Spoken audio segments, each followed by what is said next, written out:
예, 지금까지는 이제 강제 청산이건 음, 아니면은 원칙 스스로 만든 룰에 따라서 청산을 하는 것이건 안 좋은 상황이 닥쳐가면서 손절 로스컷을 하는 경우를 이야기해 주셨는데요. 음, 좋은 상황에도 손절을 할 수가 있나요? 이게 좀 말이 좀 약간 좀 음, 모순적으로 들리긴 하는데 좀 다른 경우에 손절 음. 있을까요? 다른 경우의 손절이 있죠. 뭐 따고 있는 거를 로스컷이라고 하진 그건 않지만 익절이라고 익절이라고 해야겠죠? 해야 되겠지만 그렇다 하더라도 내 이익을 늘리기 위해서 손절을 할 수는 있는 거죠. 그래서 아까 같은 경우에는 계속 기다리고 있으면 결국 올라가는데 왜 굳이 그걸 갖다가 로스컷을 해서 아까 전에 이제 음, 포켓머니가 부족해서 그쵸. 포커판에서 음, 결국은 음, 눈물을 머금고 나와야 되는 네, 그쵸. 그렇다면 뭐 집문서 걸 수 없으니까 그렇죠, 그쵸. 그런 그러니까 경우는 이제 결국 내가 따낼 수 있을 만한 실력이 있는데 음, 다 나보다 못하는데 음. 어쩔 수 없이 어쩔 수 없이 돈 나오는 잃은 걸 확정하고 손실을 확정해야 되는 음, 경우. 아니면 아까 뭐 강제청산 당하는 경우는 순간적으로 10불, 50원에 10원 내려가 다시 50원 올라갈 건데 그거 못 기다 나는 강제청산 당했으니까 결국 손실만 보고 끝나는 경우인데 그럴 경우 말고 결국은 내가 갖고 있으면 있을수록 더 손실을 봐서 손절을 해야 되는 경우가 당연히 있을 수 있죠. 당연히 그런 경우 손절을 해야 됩니다. 실제로 개인 투자자들은 이런 손실이 계속 일어나는 경우에 그거를 이 손실이 자기가 이제 실패했다라는 생각에 너무 이제 매달려가지고 자기 동일시가 일어나서 이걸 갖다 손절을 못하고 여기에서 그냥 계속 들고 있는 경우가 있는데 특히 이제 전에도 얘기 드렸지만 특히 이제 부동산 집 같은 경우에 이제 많이 일어난다고 얘기를 들었죠. 부동산 같은 경우에는 그래서 가격이 하락하면은 어, 거래가 자체가 사라지는 그런 현상이 많이 일어납니다. 아예 그냥 팔 생각을 하지 않아요. 주식은 주식도 거래량이 좀 줄긴 줄어요. 줄긴 줄지만 아예 그냥 거래가 거의 안 일어나는 사태까지 벌어지진 않지만 부동산 같은 건 너무 심해가지고 아예 그냥 거래량 자체가 사라져버리는 상황까지 일어난다 합니다. 왜냐하면 팔 사람들 자기가 원래 샀던 가격 이하는 절대로 못 팔아 하고 기다리고 뭐 살 사람들 저 밑에서 이제 사겠어 하니까 뭐 거래가 제로가 되는 거죠. 자, 그러니까 이런 경우에는 결국은 떨어지게 됩니다. 시간이 지나가면서. 그래서 결국 떨어질 거를 알고 있는데 당연히 손절해야죠. 그렇게 하면 결국 떨어지기 전에 초반에 손절을 하고 후에 다시 사면 되잖아요. 그쵸? 나중에 다시 사면 되니까 그걸 위해서 수익을 높이기 위해서 손절을 한다라고 생각할 수 있어요. 이런 경우가 어떤 경우가 있냐?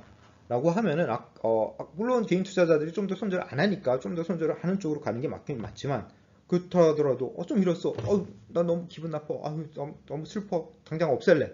뭐 이러신 분들 있을 거 아닙니까?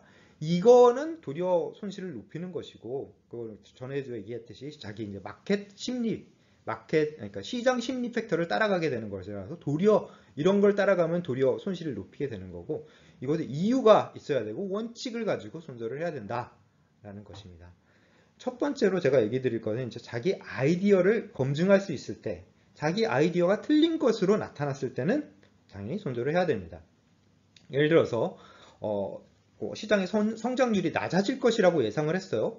그래가지고 그에 맞게 성장률이 낮아지니까 나는 전반적으로 이제 시장도 같이 떨어질 거니까 시장을 갖다가 공매도 하겠어. 공매도를 해놨어요. 근데 갑자기 정부 지원금이 와장창 쏟아져 들어오면서 주가가 폭등을 해. 이런 경우에는 뭐야 이게 성장률도 뭐 안 낮아 다시 높아지고 있고 뭐 정부 지원금 때문에 도리어 틀리고 이게 앞으로 계속 될 것 같은데 내 아이디어 틀렸네. 그럼 거기서 손절을 해야죠. 자기가 틀렸는데 그거를 내 아이디어가 다시 맞도록 세상이 바꿔줄 때까지 바뀌어줄 때까지 난 기다리겠어라고 하는 거는 그건 맞지 않은 거죠. 아, 그러니까 음, 이거는 사실 어떻게 보면 후퇴, 전략적 후퇴. 전략적 후퇴지. 예. 아까 전에 음, 음. 말씀하신 거는 이제 포로로 잡힌 거고. 포로로 잡힌 거 맞다고 생각합니다. 자, 또 다른 예를 들어봅시다.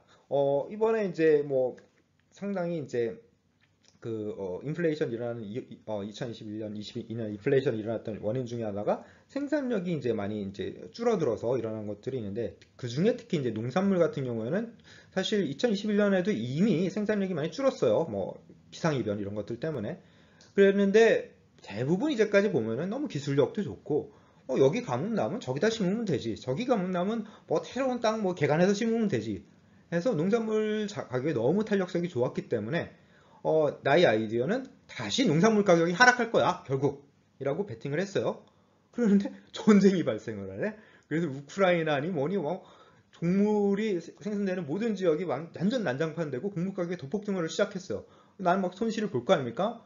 곡물 가격에 공매도를 해놨다고 쳤으면은 그랬을 때 뭐 언젠가 다시 또 떨어지겠지라고 붙들고 있으면 안 되죠. 이런 경우에는 이게 계속해서 자기 아이디어가 틀렸다는 게 확실히 되면은 그 틀린 상황에서 아이디어가 다시 맞아질 때까지 기다리는 거는 이거는 거의 랜덤한 거니까 그 확실한 어떤 근거가 있기 전까지는 일단 손절을 하고 그 이후에 다시 새로운 아이디어를 자기가 분석을 해서 들어가는 게 맞다라는 게 그래서 아이디어의 실패 예를 들 수 있겠습니다. 이렇게 실패한 아이디어는 일단 수익도 당연히 저하되겠죠. 그리고 일단 실패했어. 실패했기 때문에 그 다음에 잘 모르겠어.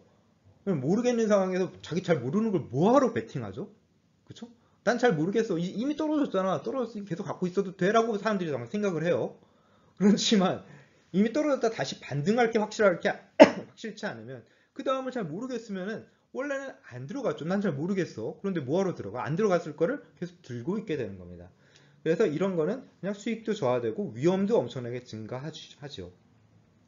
문제는 지금 얘기한 거는 그래도 아이디어가 실패했다, 실패하지 않았다. 이걸 검증하기가 좀 쉬운데 이게 검증하기가 좀 어려운 그런 전략들도 많이 있고 그러니까 아이디어가 실패했다 아니다를 꼭 이렇게 쉽게 모든 걸 다 알아낼 수 있는 건 아니다라는 걸 얘기를 드리겠지만 특히 개인 투자자분들이 많이 이용하시는 그런 자신의 전술이나 전략 같은 경우에는 아이디어가 좀 명확한 경우가 많기 때문에 자기가 틀렸는지 맞았는지를 어느 정도 검증할 수 있을 것이라고 저는 생각을 합니다.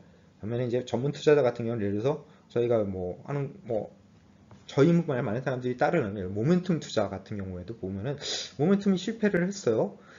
이게 모멘텀 아이디어가 이제 틀린 거야?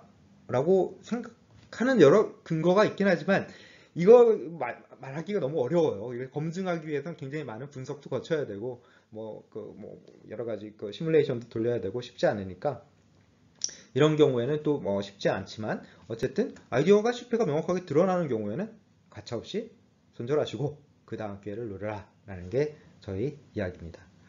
또 한 가지는 어떤 때 손절을 할 수 있냐면은 전략 자체가 좀 주기성을 갖춘 게 있어요. 딸 때는 계속 따고 잃을 때는 계속 잃는 그런 전략이 있습니다. 과거를 보면은 특히 이제 저희 같은 경우는 아주 컴퓨터로 그냥 시뮬레이션 할 수 있잖아요. 그쵸? 과거에 10% 잃으면은 리퀴데이션 하고 그 다음에 나중에 들어가 한 달 후에 테스트 해보니까 오락쇼 수익률이 훨씬 증가하네. 우리 테스트 할 때 볼 수 있지 않습니까? 그러니까 이게 퀀트 모델이 워킹 안 할 때 잠깐 끄자. 예. 특정 모델이 워킹을 안 할 때 거기서 끄고 다른 거 하면 되잖아. 다른 거 잘하는 거, 잘 올라가는 거. 이런 식의 이제 이걸 그 칸트 쪽에서는 좀 웨이트 디스트리뷰션이라고 얘기하고 그래서 안 되는 거 빼고 잘 되는 쪽으로 옮겨놓고. 잠깐 설명을 드리자면 이제 웨이트 디스트리뷰션이라는 표현이 이제 영어고 하니까 그래요. 그것보다는 퀀트 모델을 이제 조절한다는 거는 뭐냐면은 이제 주식을 이 주식 대신 저 주식에다가 베팅을 하자 그런 개념으로 퀀트 매니저들이 들어가지 않고 퀀트 모델 A가 있고 퀀트 모델 B가 있으면 퀀트 모델 A는 변동성이 클 때 잘 되고 퀀트 모델 B는 변동성이 작을 때 잘 된다. 그렇죠. 아주 극단적인 예로 간단한 예로 하면 그럴 때 이제 변동성이 커지면 변동성이 작을 때 잘 되는 모델 B를 잠깐 끈다, 줄인다라기보다는 끈다라고 말하는 게 좀 더 명확하죠. 예. 주식도 마찬가지잖아요. 성장주, 가치주 왔다 갔다 할 때 적절할 때 아예 그냥 팔았다가 나중에 다시 사자. 그런 이야기죠. 그런 거랑 비슷한 거죠. 예. 그래서 이런 모멘텀을 가진 성향이 있는 그런 전략들을 손절을 하는 것은 도리어 이제 그 전반적인 그 전략들을 다 우리가 한두 개 쓰는 게 아니니까 이거 했다가 저거 했다 왔다 갔다 하면서 했더니 전반적으로 수익률도 높아지고 안정성도 높아지고 이런 걸 갖다 관찰을 할 수 있다면은 그렇게 하면 된다라는 거지만 그렇다고 해서 다시 이제 여기서 한 번 더 제가 확인하고 싶은 거는 뒤에서 다시 얘기하겠지만 어떤 전략은 도리어 모멘텀이 아니라 리버전하는 그런 전략들이 있습니다. 수익률이 그러니까 오늘 땄으면 내일은 잃고 내일 잃었으면 그 다음에는 따고 왔다 갔다 하는 전략들도 있기 때문에 이것을 미리 자기가 알아봐야 돼요. 과거를 들여다보면 잘 드러나겠죠. 대부분의 전략들은 그런 성향들이 그걸 갖다가 개인 투자자분들 같은 경우에도 그러니까 그냥 뭐 머릿속에 생각 아이디어 있다고 그냥 들어가는 게 아니라 과거에다 대고 자기가 한번 테스트를 해보라 라는 거가 이제 기본적인 겁니다. 과거가 무조건 미래를 맞출 수는 없지만 그래도 과거에도 잘 안 됐던 거가 지금부터 갑자기 될 확률은 조금 더 낮지 않겠습니까? 물론 커다란 변화가 있다면 그거에 들어가는 건 맞지만 그렇다 하더라도 적어도 이전에도 됐으니까 앞으로도 될 거야 라고 생각하고 있었다면 과거에 한번 테스트를 해보는 게 여기서 필수적이다 라는 겁니다. 어쨌든 이렇게 모멘텀을 가지고 있는 전략들에 대해 수익률의 모멘텀을 갖고 있는 전략들에 대해서 타이밍을 해주는 것은 이게 껐다 켰다를 해주는 것은 이거 뭐 어떻게 보면 전략에 대한 타이밍이라고 하는 거지. 내가 이 전략을 버리는 건 아닙니다. 잠시 안 되는 시기에 좀 이렇게 줄였다가 되는 시기에 다시 늘려줬다가 이렇게 타이밍을 바꿔주는 거라고 생각합니다. 이런 경우가 특히 퀀트 쪽에서는 아주 많이 쓰여요. 실질적으로 수익률을 많이 올리기 때문에. 그래서 이런 경우에 수익률을 높이기 위한 손절이다. 위험성을 감소시키기 위한 그렇죠. 손절이다. 이때 이제 혹시 이제 궁금해하시는 분들이 있을까 봐 또 아주 짧게 설명을 드리자면은 퀀트 모델은 인간의 감정을 배제하고 기계가 그렇죠. 자동으로 하는 거 아니냐? 네. 그런데 왜 모델을 껐다 켰다 하냐? 네. 라는 이야기를 하실 수가 있는데 그 모델 껐다 켰다 하는 것도 또 다른 모델이 하기도 그렇지. 합니다. 그것도 바로 기계가 합니다. 물론 이제 뭐 여러 가지 단계가 있지만 뭐 퀀트 모델들은 어떻게 작동하나요라는 영상은 나중에 뭐 또 한번 찍어서 보여드려야 될 텐데 이게 혹시 이게 퀀트 모델에 대해서 내가 듣기로는 이러이러한데 왜 갑자기 껐다 켜냐 사람이 이게 사람이 껐다 켤 수도 있지만 그걸 또 껐다 켜는 걸 모델링하기도 한다. 그 정도로 정리하실까요? 네, 그 정도로 하고 일단 오늘 손절은 끝내고 이제 익절을 좀 다음 슬라이드에 생각하도록 합시다.